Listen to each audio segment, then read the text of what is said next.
അഭിനയിക്കാൻ പറയുമ്പം രേണുത്തള്ള ജീവിച്ചെന്ന് പറയേണ്ടി വരും. നാളത്തെ തമന്നാവുള്ള എല്ലാ ഓസ്കാറും ബേസ്കാറും രേണുത്തള്ള വാങ്ങുന്നു തോന്നുന്നു. എന്തായാലും മലയാള സിനിമയിലേക്ക് പുതിയ അരങ്ങേറ്റം കുറിക്കാനുള്ള എല്ലാ പെർഫോമൻസും രേണുത്തള്ള കാഴ്ചവെച്ചുകൊണ്ടിരിക്കുകയാണ്. എല്ലാം എൻ്റെ സുധിയേട്ടന് വേണ്ടിയല്ലേ, എൻ്റെ മക്കൾക്കും വേണ്ടി.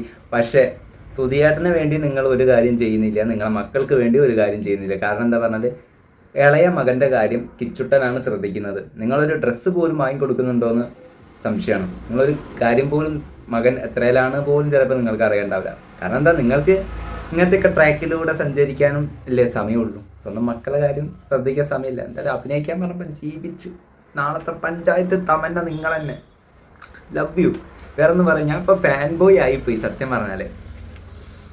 എന്താ പറയുക, അങ്ങനെ മനം കൊള്ളിക്കാൻ ഇനി നമ്മളെ പുതിയ സിനിമയിലേക്ക് പുതിയൊരു അപരാധിക രേണുത്തള്ള. പൊളിക്കുക നിങ്ങൾ.